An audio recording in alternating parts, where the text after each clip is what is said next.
BRS MLC కవిత bail పిటిషన్పై August 27న సుప్రీంకోర్టులో విచారణ జరగనుంది. ఢిల్లీ మద్యం కుంభకోణంలో అరెస్టైన కవిత ప్రస్తుతం తిహార్ జైల్లో విచారణ ఖైదీగా ఉన్నారు. ఆమె ఇటీవలే తీవ్ర అస్వస్థతకు గురికాగా ఢిల్లీ ఎయిమ్స్ కు తరలించి చికిత్స అందించారు. అనంతరం తిరిగి జైలుకు తీసుకొచ్చారు. కవిత మార్చి 15వ తేదీ నుంచి తిహార్ జైల్లో ఉంటున్నారు. కవిత తరపున ప్రముఖ న్యాయవాది ముకుల్ రోహిత్ కి వాదనలు వినిపిస్తున్నారు.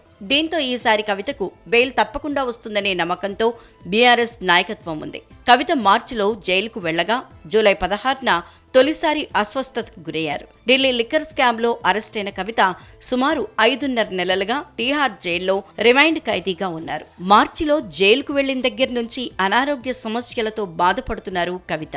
జైల్లోనే ట్రీట్మెంట్ తీసుకుంటున్న కవితను గత నెలలో ఒకసారి ఢిల్లీ దీన్ దయాళ్ ఆసుపత్రికి తరలించి చికిత్స అందించారు. మరోసారి అస్వస్థతకు గురికావడంతో ఢిల్లీ ఎయిమ్స్ కు తరలించి ట్రీట్మెంట్ అందించారు. ఆగస్టు 22న కవిత అస్వస్థతకు గురయ్యారు. దీంతో ఢిల్లీ ఎయిమ్స్ కు కవితను తరలించి ఆమె భర్త అనిల్ సమక్షంలో వైద్య పరీక్షలు చేయించారు. అదే రోజు మధ్యాహ్నం 2 గంటల సమయంలో తిరిగి జైలుకు తరలించారు. ఆమె సుమారు 5.5 నెలల నుంచి జైల్లోనే ఉన్నారు.